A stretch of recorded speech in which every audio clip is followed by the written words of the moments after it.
Drogba indirdi ceza. Snyder. Snyder gol! Allah'ım gol!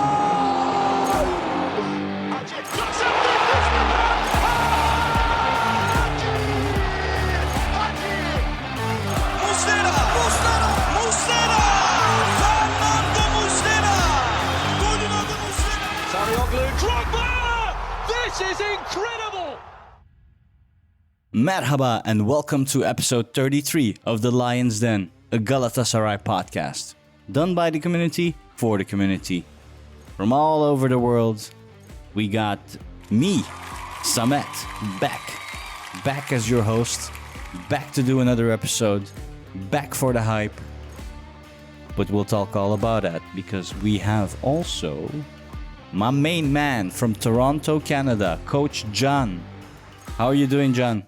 Good. So good to hear your voice. I got goosebumps with that intro, not gonna lie. I don't know if I should actually say you're my main man because, I don't know, you've been doing a lot of shitting on me last few episodes, man. I've listened. Oh, you heard that? You heard all that?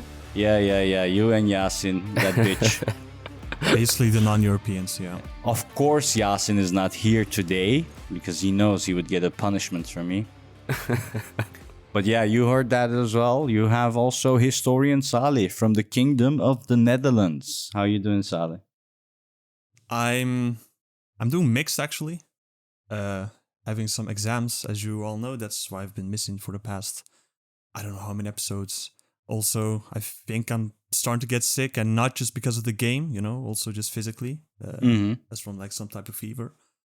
But besides that, I can't complain. Happy to have you all back. We're also with the three of us after a while, right? Normally it's just the two. John with someone, usually. Yeah. The bitch asses just don't show up, you know? Yeah. I'm talking to you, Emre. Oh, shit. Americans, bro. What about our Aussie? What about him? He's the odd goose anyway. Mazar. Yeah. No, I am absolutely retarded. We know, Mazar. We know. Yeah, we know. You don't have to tell us that. Wait, no, I am absolutely retarded. Yes, we know, dude. You're always ditching us last minute. Blah blah blah. Go away, Ozzy. he said the word. Yeah. Sure. I really missed this, honestly. Yeah. I really did. Why? You think Maz is not here? Oh, he is. No, I guess he It's is here. 7:30 a.m. on a Sunday. I get every pass in the world. Leave me alone. Yeah. It's always fucking 7:30 for you, bro. With all the time switches and stuff like that. All right. Normally we go through the news, but honestly, there's not much news, lads. There's not much news. I mean, I don't want to go into the drama of Wanda. So we'll just say, Wanda Nara and a 22-year-old Elegante. I think it's Elegante.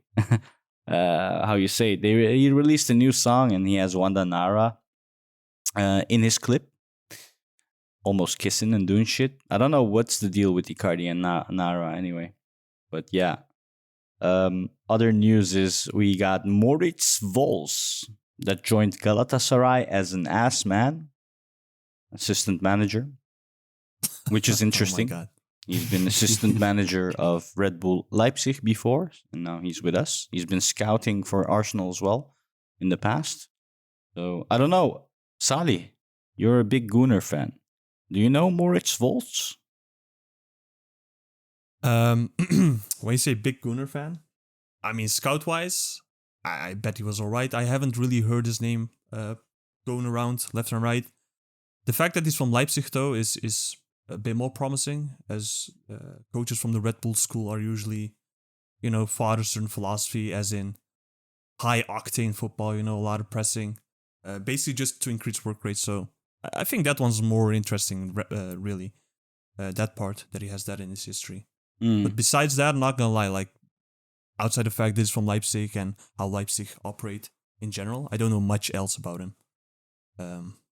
Okay, I don't. I mean, what have you guys looked into him, like Samet or John? Oh, a little bit, not much. So I'll let John go. Yeah, no, there's not that much information I could find.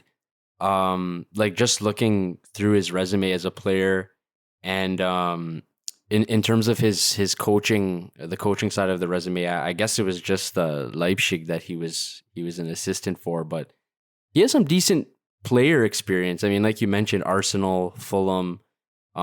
He's been around a little bit. He finished his career in Germany. He was a fullback as well. So hopefully he can bring some knowledge, some experience, and we'll see what he can add to the team. I am a fan of bringing foreigners in for that type of job. I'm a fan of that. I know that's what they wanted to do with Fatih Terim, and he said no way, Jose, and he was out the door. So I don't know. We'll see what he can do. It's very interesting. I mean, as long as we score some corners, finally, I'd be happy with him if we start That'd be scoring nice, corners. Yeah. And something interesting you said, Jan.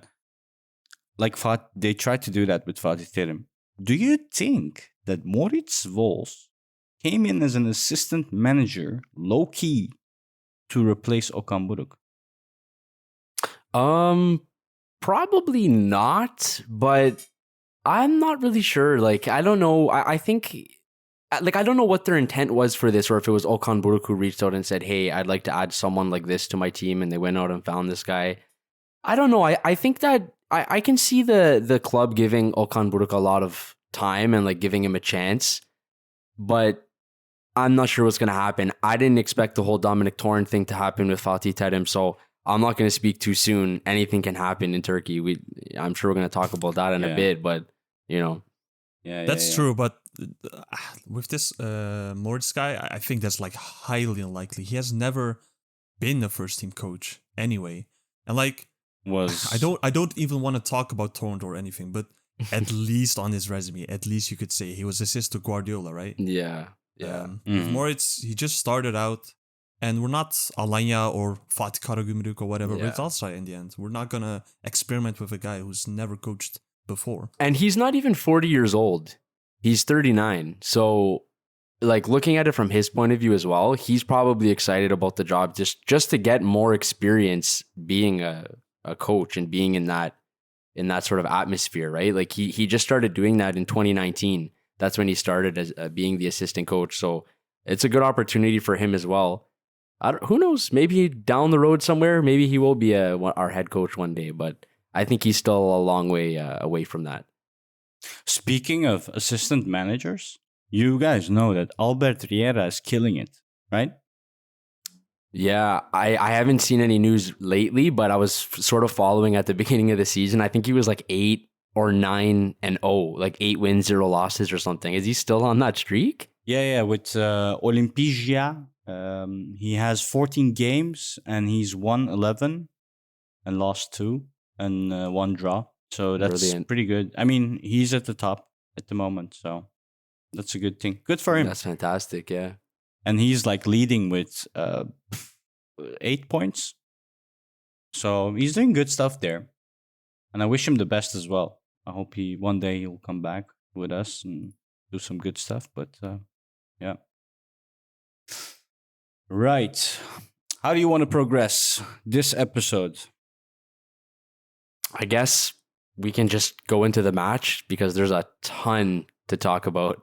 You think? It's hard to even decide where to start, but I can have a crack at it if you like. You know, I said I would not talk about refs this season.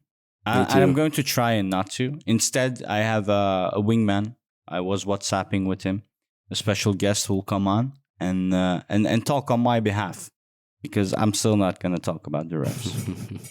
So we'll see that a bit later on during the podcast who that special guest is. So keep listening. I was going to say keep watching, but yeah, keep listening.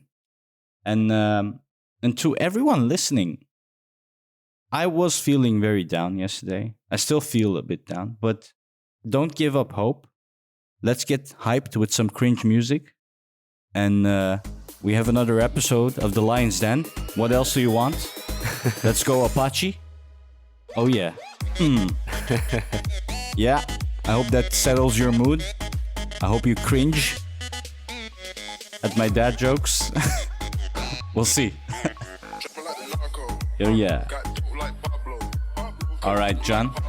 I'm gonna ask you to take us to the game. Who did we play against? I will take you there.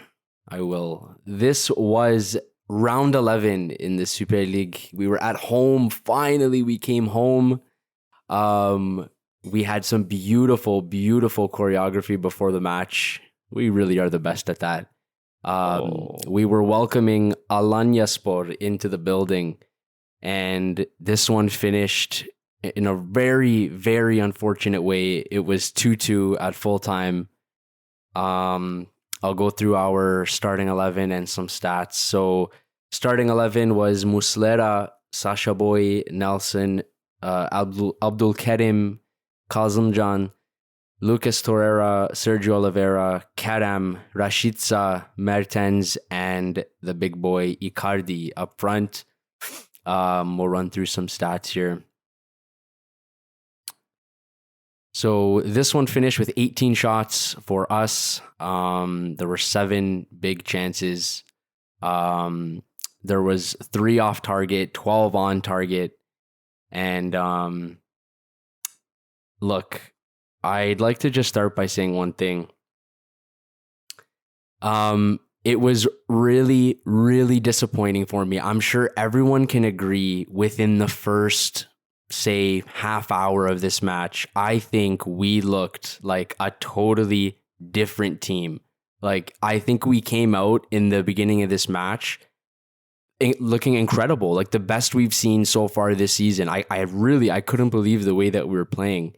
And I was thinking to myself, oh my God, this is really going to finish like 5, 6, 7-0 the way that it was looking, right? Why do you think that is? Why specifically this game? Is it the starting XY? Yeah, I think it's a mix of a few things. We came off that huge win in the cup match, 7-0 win. I think the morale was super high. The atmosphere before the match with that choreography, like I said, was brilliant. And then I think it does have to do with the starting 11. There was one, I guess, significant change there. And the way we were playing, we had Rashica that came in, who I thought was probably one of the best players, if not the best player. Like, I thought he was just tremendous yesterday. I thought he was so good. Mm-hmm. And the way you said that we last episode. An actual winger is what you said. Yeah, exactly. And I'm sure you guys can see that. The way he plays, like, he looks like a winger when he plays. He knows his role so well, right? When I saw him playing, that's actually the thing I thought of as well. In my head, I heard John saying, like, bro, he's such a traditional winger, right? Exactly. And I saw it exactly. I see what you mean. But yeah. Go ahead. And it makes a difference. It really makes a difference. And the what way that makes we were... the difference? Because he's going wide. Yeah, exactly what I've been saying. And look at the I guess situations we've put him in. Like, we were putting the ball over the top, he was running into it, running into space. We were giving the ball to his feet, he was dribbling. Like, he's so good at what he does. He knows his position so well. And a big difference I saw at the beginning of this match, the way we were pressing Alanya was crazy. They couldn't do anything. Like, I think we sort of caught them off guard. And the second goal we scored with Icardi was just because we forced them into a mistake in their own box. Like, they just couldn't play out. They made a mistake and he scored. Mm-hmm. I think it's fair to say that Okan started tactically very correct. In my opinion, Alanyaspor with Farioli isn't a lay-back, sit-back counter football team. They like to play with the ball, his team. We've seen that over and over, and it was a good choice to just start pressing it and forcing them into a mistake, so we could get these goals. And in my opinion, Mertens is a key driver in that position. We've seen over and over each game when he's playing 10, he's not only pushing so much with his condition at this age, but he's also helping the defense a lot, which we'll come to in the second half and the choices Okan did by bringing him out for Micho. But I think Mertens has been very key in that. And Oliveira being back in this game has been just crucial in showing what we saw the first 30 minutes, including that Rashica playing like a real winger. It was all just great. Just great. Yeah, and we started, like I said, very fast. The first goal came in the 11th minute with Mertens with just a beauty. Oh my God, I can't even put into words this assist from Icardi. Outside boot. Oh my goodness. Right on a plate for Mertens. Beautiful finish as well. There was actually a goal before that was ruled offside. The third minute. Yeah, third minute. That's right. Which was kind of unfortunate. Was it offside? It was so weird. Like it was a goal, but because the ball hit Icardi, who was like on the floor in the net, it hit him and then went in, so it was offside. Like, it's just such a strange situation. But did it hit him after the ball went in the goal or before? I don't know. I'm not sure. It's I'm also not 100% sure. I think maybe before, but I think the main point to that, which I'm sure we'll elaborate on a lot, is like they never check anything. They never check anything. You said that last episode as well. Well, I mean, we're on round 11 now for the league, and nothing has been checked. You said last episode you're not a conspiracy theorist. How do you feel about the conspiracy theorists now? Well, I would probably say it's getting really difficult. Not like it's not really a conspiracy anymore. Like, it's becoming fact, and I mean, obvious. Yeah. It's becoming very obvious. And I don't know if you guys want to open that part of the discussion up now, we can. But I think I really think that, you know, TFF have revealed themselves yesterday. I feel that they really revealed their intentions and, you know, how this season is going to be and how things are going to go, and if they have an agenda, what may be on that agenda. And yeah. The only thing going through my mind is like, what would Yasin say? What would our Fenerbahçeli Yasin say if I asked him? Would he usually comes with, oh no, it was a red, man. It was a red. It was a red, man. Well, Salih is a sober Dutchman as well. What do you think about what we just said? Let me first backtrack just a little bit on the offside part. The thing about checking offside is a ref is not going to check if it's offside because they just draw lines and that's basically it, right?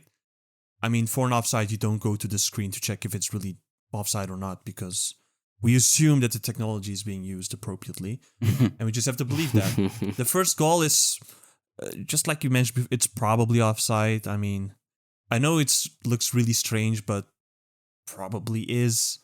And with the other goal, because before the incident actually happened in, what was the 30th minute, 31st minute, we had another goal from Icardi. It came from Nelson, right? Who dueled his way out, was almost going to win a foul, but then he realized that he could, you know, pass the ball, which landed on Rashik. I can't pronounce his name either. Rashica? Rashica. Okay, Rashica. Who gave a beautiful ball to Icardi, who then, I mean, he was one-on-one and he lobbed it over and scored that way. But apparently that was offside too. I mean, it's all millimeter work. It sucks. But with offside, I just feel like there's not much you can do about it anyway. It's more where human judgment comes into play, which is the next part. That's where I feel like that this season, so far, has been really, really harsh towards us. I mean, is it just this season? Look, the problem... Okay, let me say it this way, right? If I try to reflect to myself, I'm trying to be objective with this type of stuff. The way I try to look at fouls, if it's given or against us, is basically just to think, what if it happened to them or to us? Would I still think the same way, right? No, but you have to do it that way. Otherwise, we're looking through our own lenses, and obviously, our judgment is, well, biased if it's against us, right? Because if a foul is given against us, we'll probably think, oh, this is unfair, etc. While in reality, it might be fair. Just this season, because I'm not going to talk about previous seasons, just this season so far, just like Jan mentioned before, just like Samet mentioned before, I'm also, just like how I explained, I'm one of those who does not like to talk about the ref too much. And in this game, yes, we had our own faults, but the ref did play a very big part into the flow of the game and how eventually we got this outcome, which is a draw, right? Yeah. So let's, I guess, move on to the red card incident. Yeah. Yeah, Well, I guess. I wanna ask my guest. I just hear him coming in. Okay. Oh, he just came in. All right. Red card that Salih said. Mr. José Mourinho, how much of an impact do you think the red card of Sacha Boey had at the first half? Huh? I prefer not to comment because it's not. If you want to speak about big decisions, you don't speak just about the red cards. Yeah, but come on. I brought you here to speak about it. I'm sure you can tell us something about the impact of that to the game. I prefer really not to speak. If I speak, I am in big trouble. In big trouble. And I don't want to be in big trouble. Why are you in big trouble? You don't need to worry. You aren't coaching for Gala. You have nothing to do with Super League now.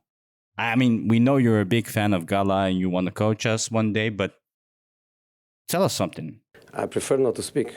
Oh, yeah, I'm not gonna... If I speak, I am accused of bringing the game into disrepute because the referees, they do what they do. They do and they go home. They do and they don't go to the press. They do and they refuse. Yeah, I know. But are you worried you might blow your chances in Turkey with Gala? Or is that why you don't want to talk about refs? I prefer not to speak. Allah'ım really. yarabbim. I prefer not to speak. Okay, do you at least like have some comments on Ali Palabiyik or the VAR system in Turkey? I prefer to say nothing. Allah'ım yarabbim, yeah. Just give us at least your opinion on like the game, especially like I'm curious on the penalty position, which I think was a penalty, where Mertens was grabbed by his neck. Again, and the question was just one. Is it possible that goes and grabs a player from behind and from his neck? Is it possible? No yellow card, no red card, nothing? Yeah. Not fully. Exactly. That's exactly what we all saw. And Mertens didn't get the pen. How do you think the referees are feeling about this? The referee has a good life because now he goes home and he's free of everything. And next he's in another match and life goes on. For us, it's like this. Yeah, for us. Thank you. Okay. Well, yeah. Well, that was Mourinho. What a boss. Good to have him on. Yeah, I like what he said about the neck grabbing. We all saw that Mertens. That, you know what's funny? beIN Sport didn't show that replay. Yeah, that's really interesting. For you guys that are listening, I don't know if you've seen this on Twitter or wherever. It was a pretty, like, I don't want to say serious position, but there's something there. Like there's definitely something in it. And I don't even recall seeing it in the match because nothing was shown. So that's another thing that's really weird as well. So we should all put our tinfoil hats, I guess, because, I mean, for me, I'm convinced. Like, today was just on top of everything. You cannot just say that the referees are doing this to everyone. Yeah, for sure. It's not to this extent. Like, whatever they're doing with the other teams, it's not to this extent. It's... So maybe let's do this then. Let me break down the position with Sacha Boey. In the 32nd minute, we had a free kick on the right hand side, and we took the free kick. I think it was Sergio played the ball into the box. Alanya cleared the ball, and still in our attacking half, one of the Alanya players was sort of chasing the ball, I suppose, took possession of the ball. And how can I say Sacha Boey laid a hand on him, I guess? I guess that's the way to sort of put it. He tried to get on the other side of him and just sort of put his hand on it. The player stopped running, threw his hands up, and that was enough. Ali Palabiyik came over with the red card, and that was the red card on something that, not even a yellow card. I don't even think it was a foul. No. The player was still in his own half. And like, you have to really ask yourself, one, did Sasha Boy deny him at all the chance to score? No. And two, like, regardless, even if he didn't touch him, Muslera was right there. He was going to get the ball anyways. So Yeah.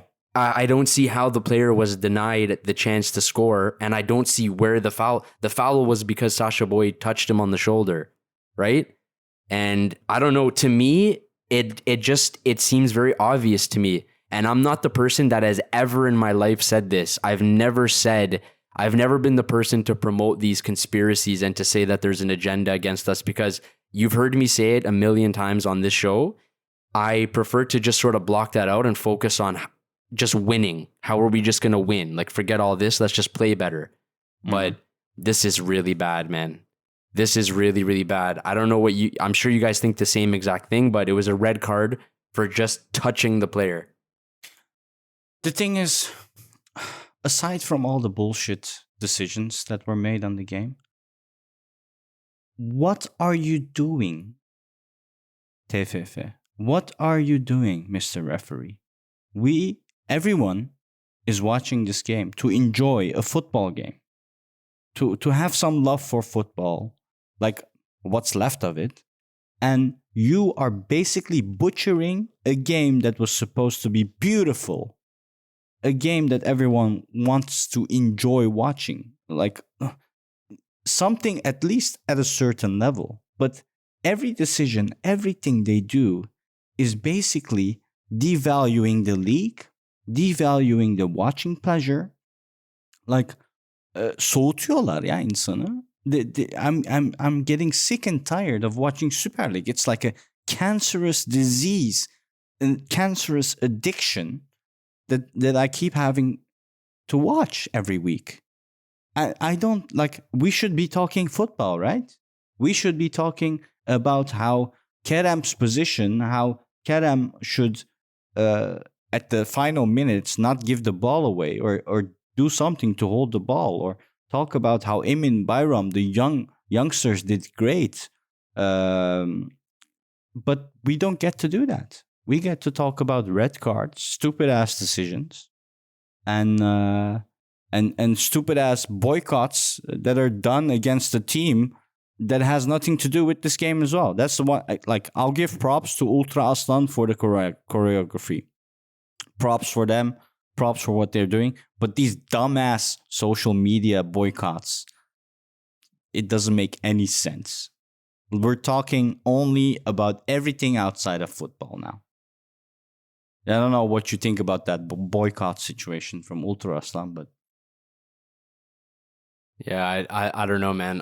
Yesterday really put me at the point where I don't know what to do. Like, I don't know what to think. I don't know where to go from that. Like, if that's what the season's gonna be like, then I'm not sure what to say, man. I don't know. I'm seeing a lot of corruption and things that shouldn't be happening. And like you said, we sort of set the mood at the beginning with that choreography. Like, everyone was so inspired, and for 30 minutes, for just half an hour, we really showed what we were capable of, which looked incredible. Like, we absolutely shut them down. It could have been 4-0 within the first half hour, right there, 4 right? goals, 2 disallowed. Yeah, Icarda was doing great. Exactly, and it's just so convenient, man. It's just so convenient when the train really starts going.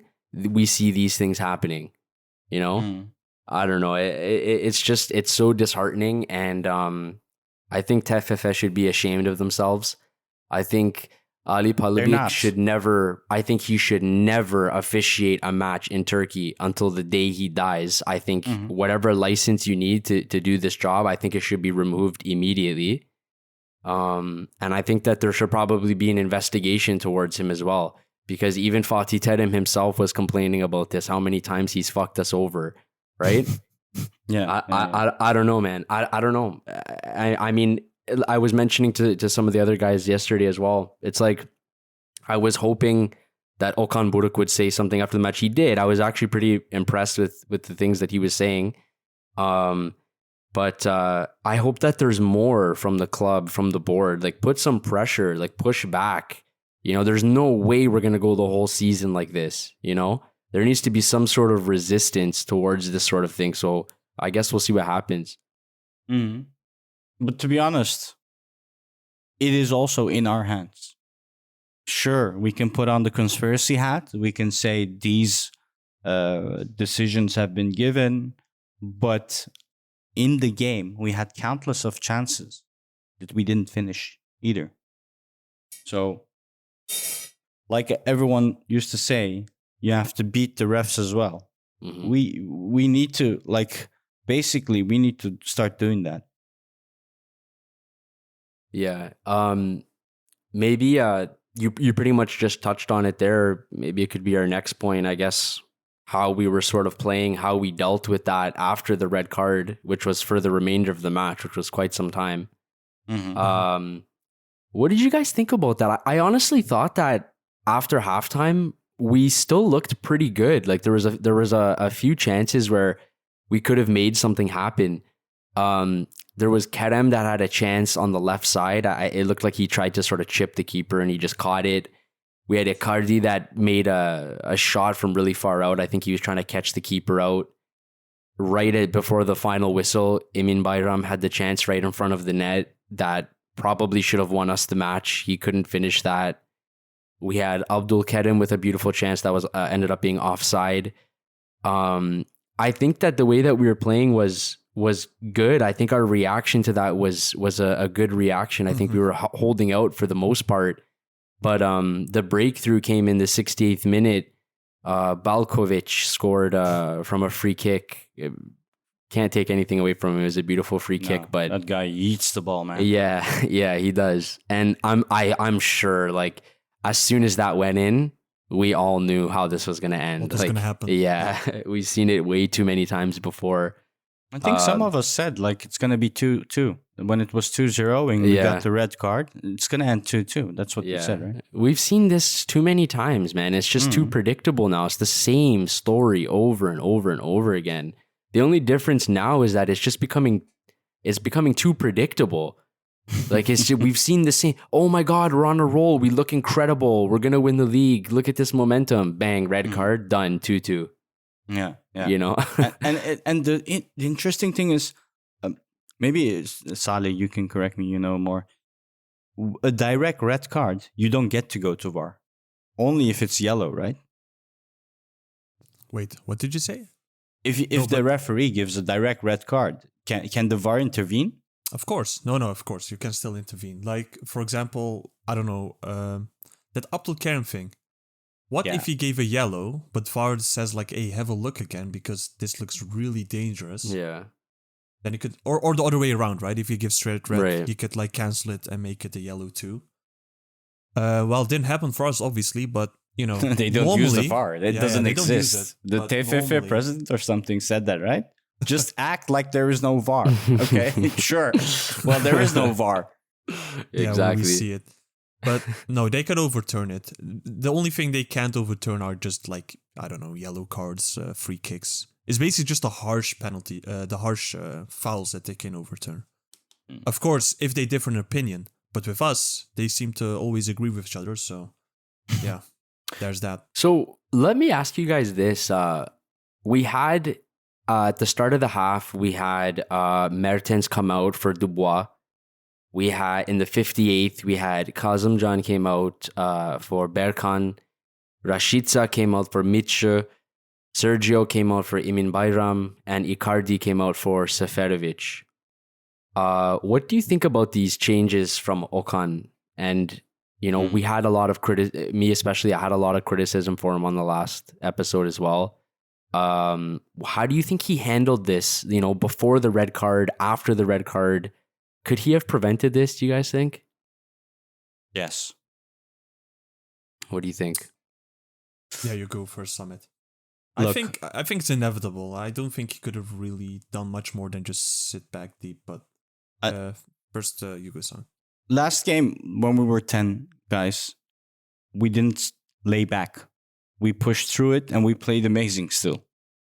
And the moment, okay, the first switch up between Mertens and Dubois, I get. Kerem Aktürkoğlu was covering Bowe's spot. Mhm. and we needed to do something there. That was obvious. It was very open there. So Dubois came in. Sure. I think that wasn't maybe the best decision considering the press Mertens does up ahead, Mhm. keeping the ball up ahead in the play. So I don't fully agree, but it's easy to talk afterwards, right? So I don't want to be too critiquing of Okan. But what really boiled my head was the Rashidska and then adding in Micho, another attacker, a winger, a classic winger that plays the game, makes the game wide. So there's more time. The ball can be in play in wider areas. That was not good because you're now putting everything in the middle, and it's just easier for an 11 man to take the ball from you there. Then you're forced to defend. Then you're forced to lay back. Because I think Okan Buruk said post-match interview, yeah, the players laid back too much. Well, what do you think happens if you take out an attacker and put in a defender? The players are going to lay back. Or do you want Emin Bayram to play as a striker? Yeah. And to complement that point as well, usually, you know, if you're a man down or not even if it's still 11v11, when you want to counter fast, you usually do that from the wide areas, right? With those fast players in the wide areas. So Rashica came out for Micho, and that pretty much killed that option when we did win the ball back to try to go forward fast again, right? Yeah. So. What about you, Salih? I mean, let me think this thoroughly. We had Seferovic that came in for Icardi. I don't know if... Yeah, that was more so my thing. Just like John said before, 10v11 versus a team that likes to play with the ball. Because, yes, although versus Antep we did kind of keep the momentum and kind of keep the tempo against them. That's normal because Antep basically decided to not play football. They decided to just sit back and hit us on the counter, so they invited us in, right? But Alanya are a different beast. They like to play themselves, so for me it was more just like how John said, in 10v11 situation, while we still, you know, I mean, when the subs came in it was like 2-1, so we still had it in our hands. The way to do it is, I think staying compact is not necessarily a problem, but in order to counter, you do need some fast players. And like bring in Seferovic, I mean, what is he gonna do? Yeah, exactly. Like, what is he gonna do, right? Like, I know Kerem made the error in the end that ultimately like led to the goal, but like keeping a Kerem and Rashica on probably was wiser. It's easier to talk afterwards, but yeah. If you want to hit on the counter, you need some fast players. I would have I wouldn't have mind if what Okan did was if he wanted to take Icardi out, or if he wanted to take out the fast players from the wing, then it would have probably been okay if he used a fast player and in the middle, the striker role there, instead of taking out Icardi and putting Seferovic. Maybe we had Barish, who we know can be pretty electric.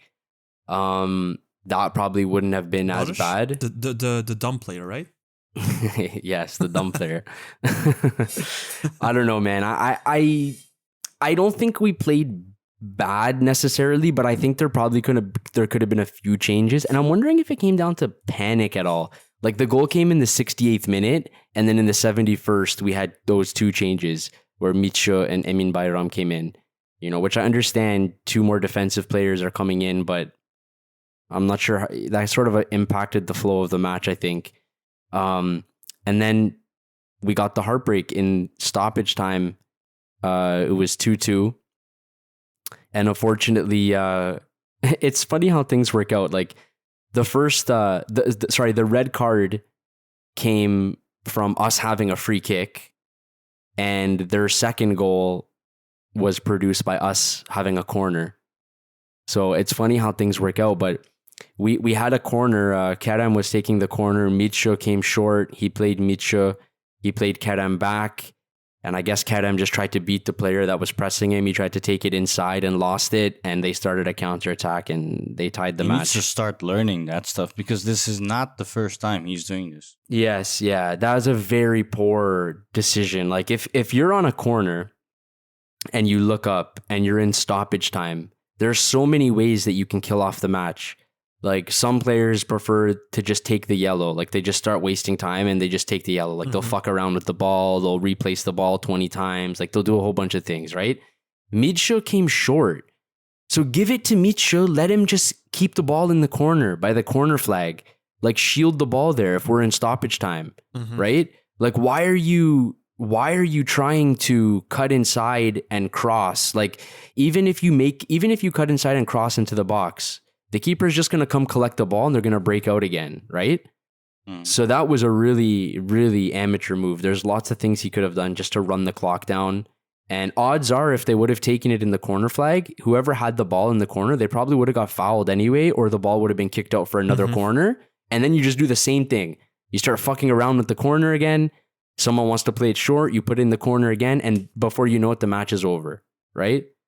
You have to play it like it's a European Cup final, basically, because that's how you have to treat this, basically. And just like you said, you have to like draw fouls, waste time, just be as annoying as you can to try to ride out those last few minutes. Just kill it off. Just try to kill it, right? And then and then to our surprise, well, I guess it wasn't that surprising considering everything, but in 90+4, Abdul Karim was sent off for a foul. I guess he had stepped on another player and straight red. Another straight red. I'm sorry, I just didn't see it. His foot was basically hovering in air, trying not to touch the other player.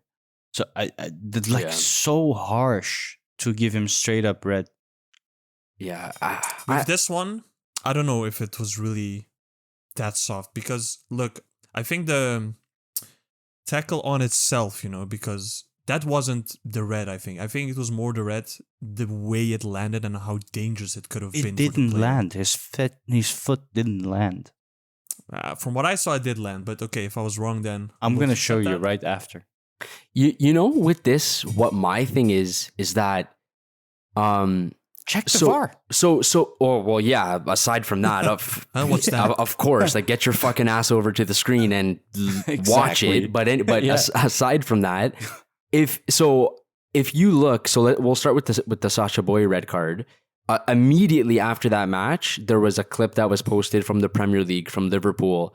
I think it was Alexander Arnold who did the same exact thing.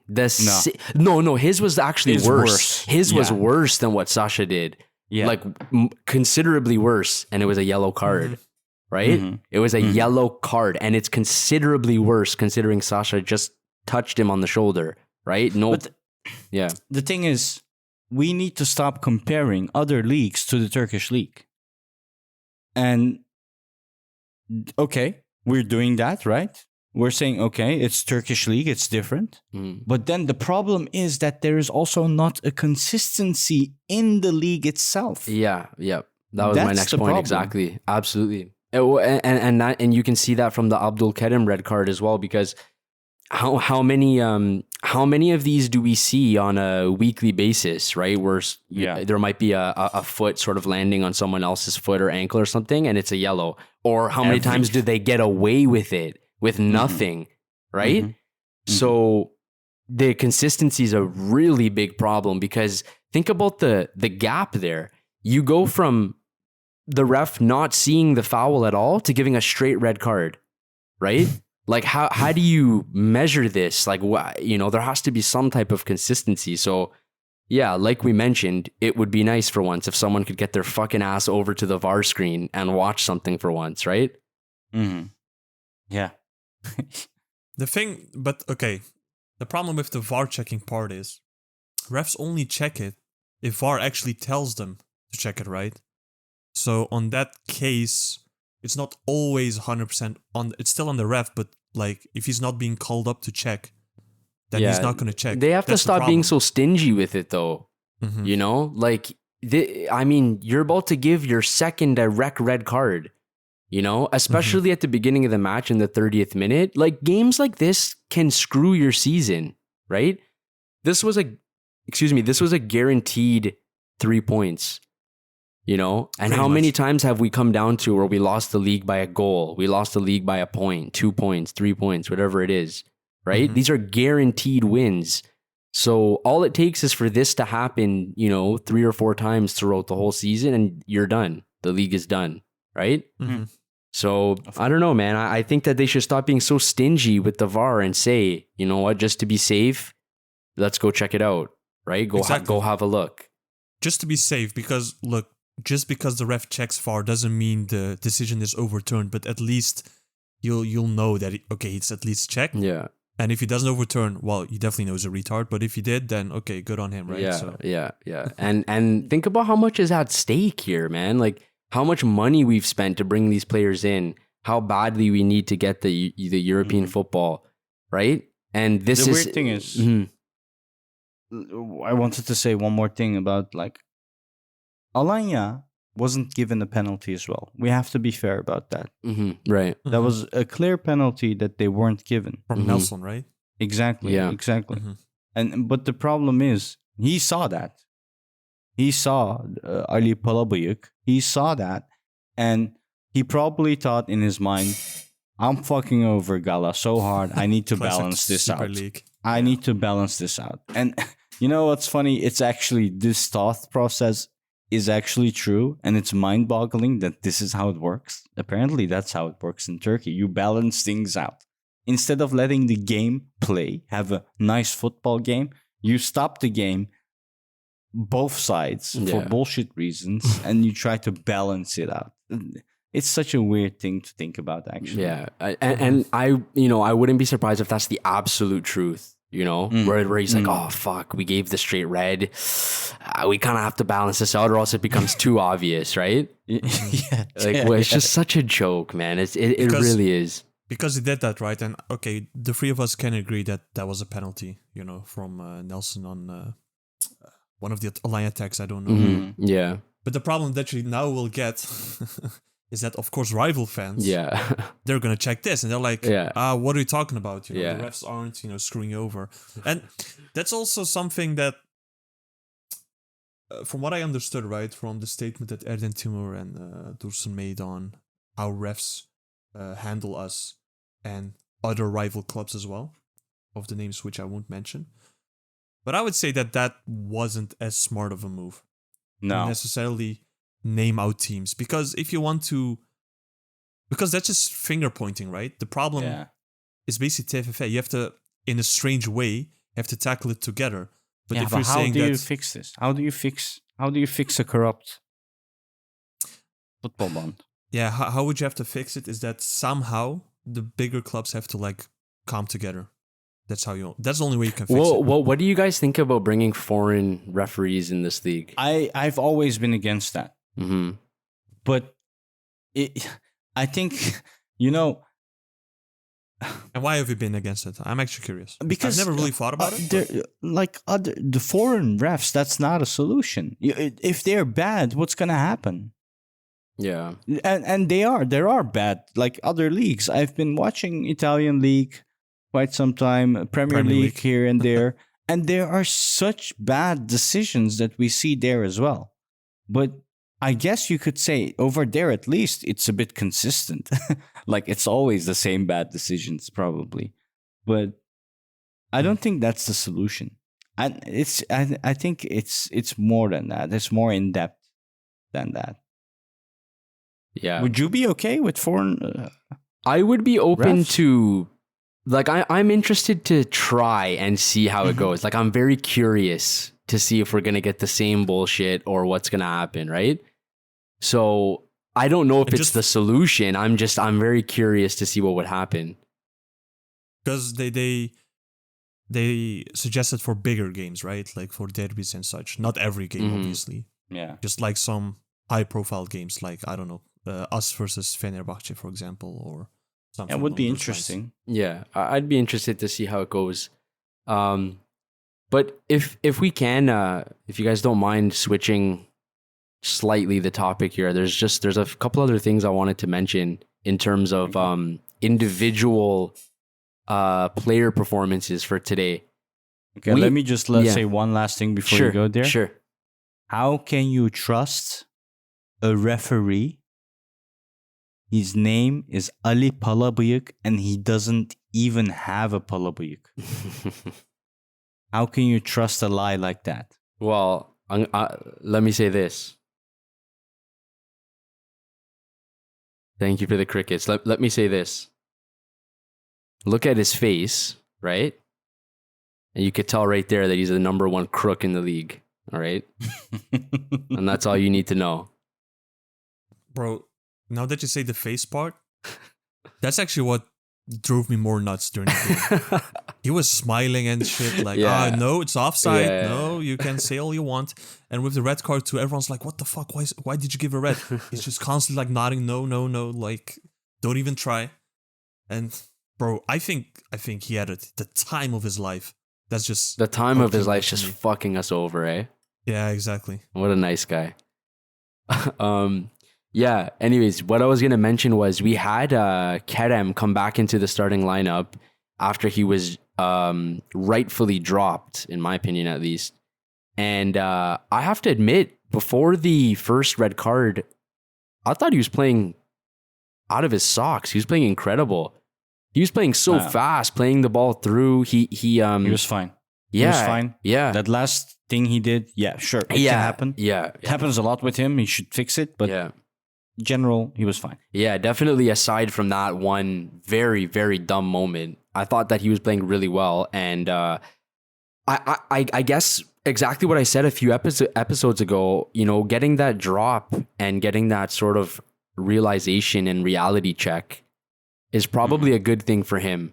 You know, he's still a fairly young player, so you know sometimes they might need things like this, and same with Yunus as well. But I mean, come on, from what Rashica showed, I really think he has to start every match for us. I do. I think he's so good, man. Yeah, and it stopped the wage salary increase bullshit that Mr. Mehmet Özcan, reporter, cunt, was trying to put fire on. And it's, I still think that's fair, by the way, but go ahead. What is fair? Some type of wage increase. No. You signed for a contract, so you play for it. Okay. Anyway, let's talk about individual. Okay, I'll just give a quick example, right? Because let's turn to us.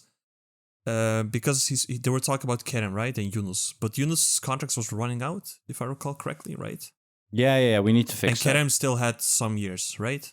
That was also the case. Yunus can get the same like Kerem. It's fine. 7 million Turkish liras or something like that. Now, I think that that's €500,000, man. The contract should reflect the amount of minutes and how important you are to the team. And I think with Yunus, okay, fine, his contract's running out, but Kerem, like, he was brought in basically as like a sub or whatever. Mm-hmm. So if I would have to translate this to real life terms, at least that's how I think it works, right? He was brought in as like a person who has a contract for 10 hours, but he suddenly has to work 50 hours a week and still earns the same wage. That's not how it really works, I think. I think if you do play more, and unfortunately, sort of we do have to play him because he's Turkish. We can't really switch around. Oh, that's just hire consultants then that can work on an hourly wage. That's the way I see it. And on the other hand, it's not my money, so just give it. Yeah, sure. Yeah, I don't know about all the wage stuff. I'm not the numbers guy, but I know if he continues playing that way that we saw before the red card and before everything fell apart, then, you know, maybe, because he was playing really well. I was really happy with the way he was playing. No, Bardakçı, I'm fine. He's a new contract. He has shown something. Like he's graduated university. He has a curriculum. So and he comes in during a inflation period as a new person. Like, I'm stuck with my old job at an old wage.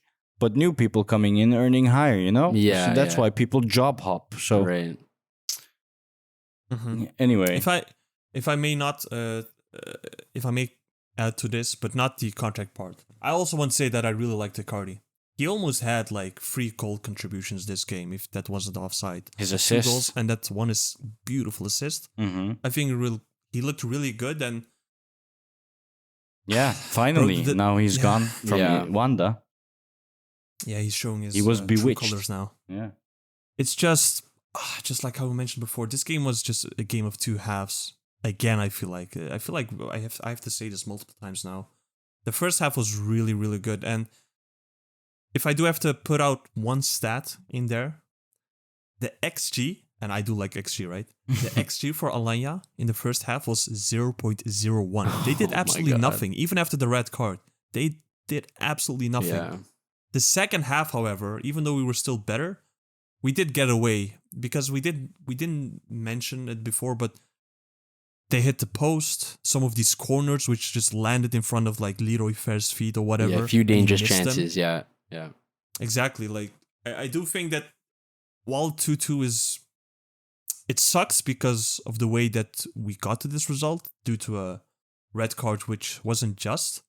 On the other hand, I'm still glad that we got the point because I do feel like in the second half, Alanya did have quite some chances to net it in. Yeah, they made some subs as well. Good subs as well. Like Yeah, they were really trying to make it happen, and you know they got it done at the end of the day. I'm sure that's obviously the result they were pushing for after being down 2-0, and they got it done. But what I was going to mention as well is for Sergio Oliveira.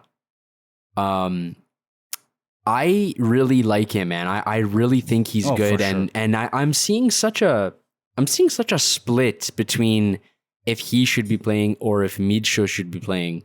But I really can't get, you know, through the fact of having Midsho starting over him. They're 2 very different players, and I feel like the balance when we want to control the match, Sergio Oliveira is so much better. if you He's talk so about much better. Micho, and the only guy he's gonna replace is Torreira, not Oliveira. Yeah, like Micho is he's a very different player. Like he has a lot more pace to his game, and he's able to sort of go forward faster more. But that's not always good. Like that's useful in certain scenarios, but what Sergio He's Oliveira Norwegian Berkan Kutlu. Yeah, I guess that's right. Yeah. And Oliveira is basically Portuguese Belhanda. Oh, come on, don't take that name in your mouth, man. Jesus, of course not.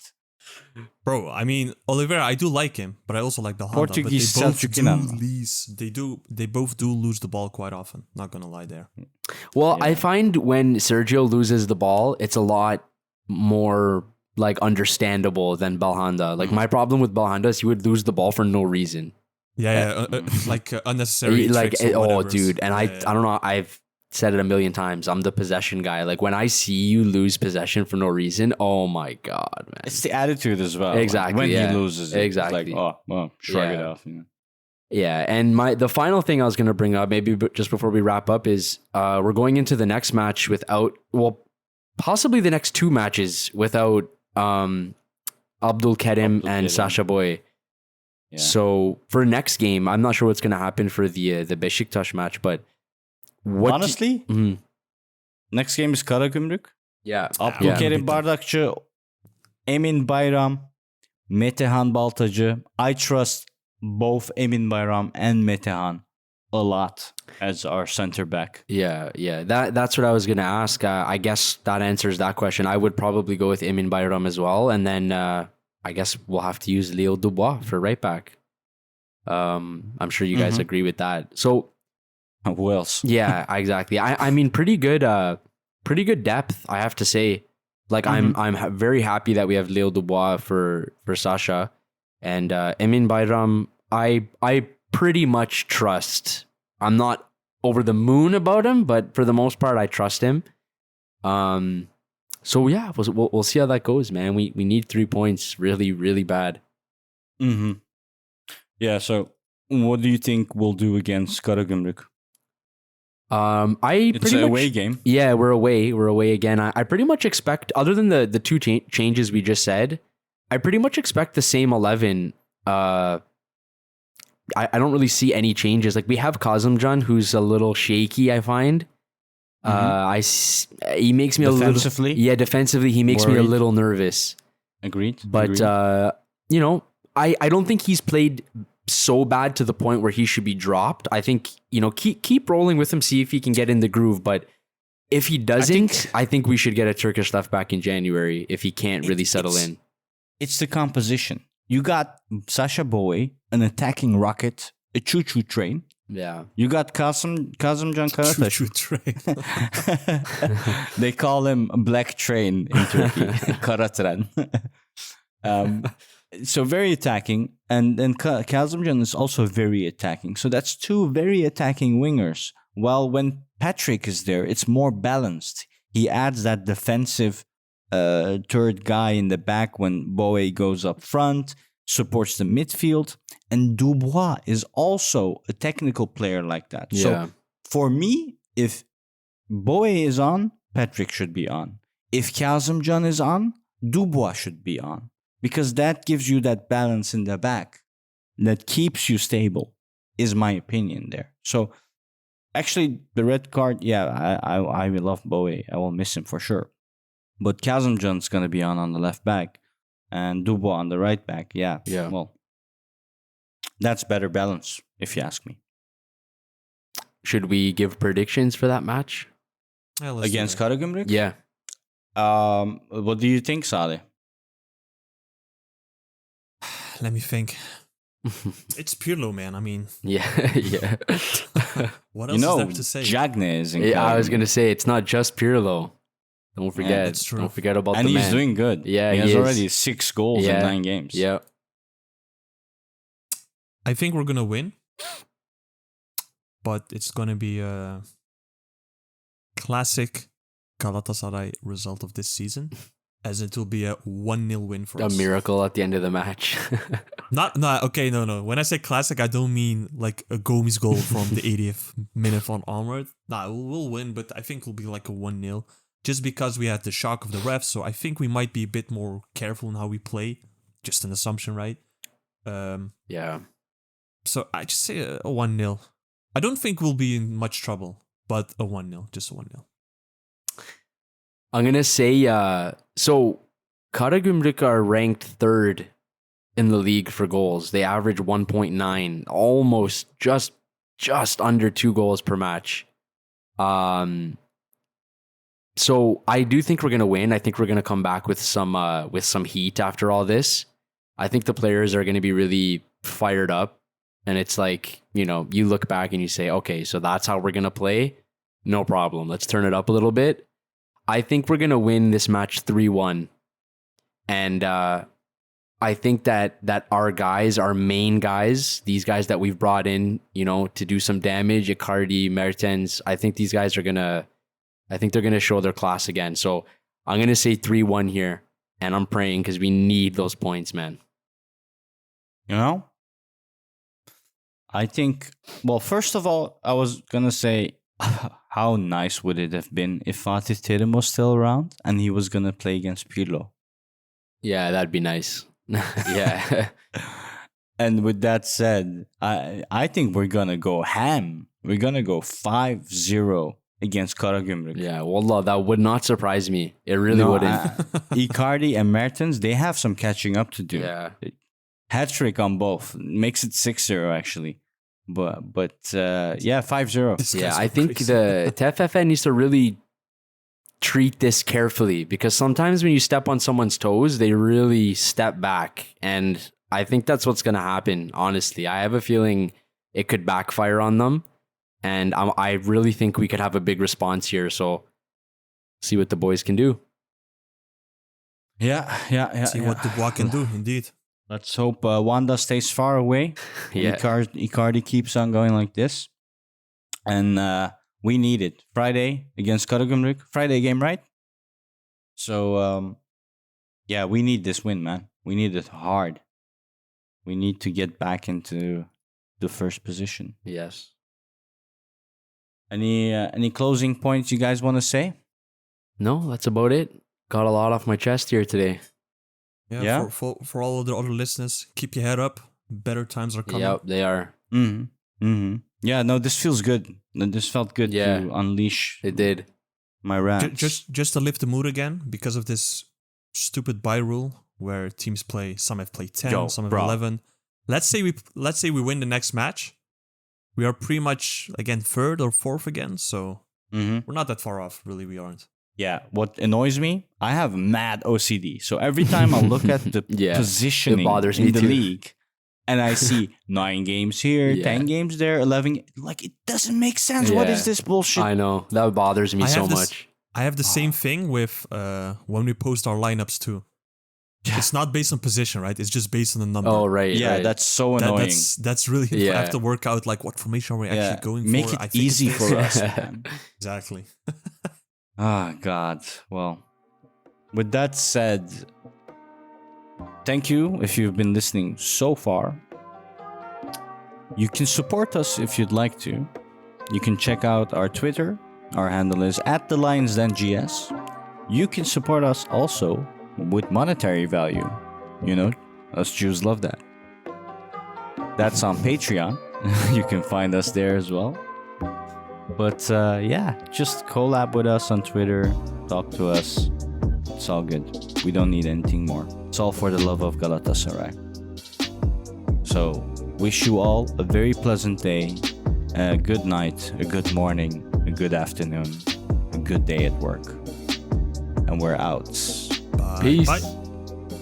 Peace.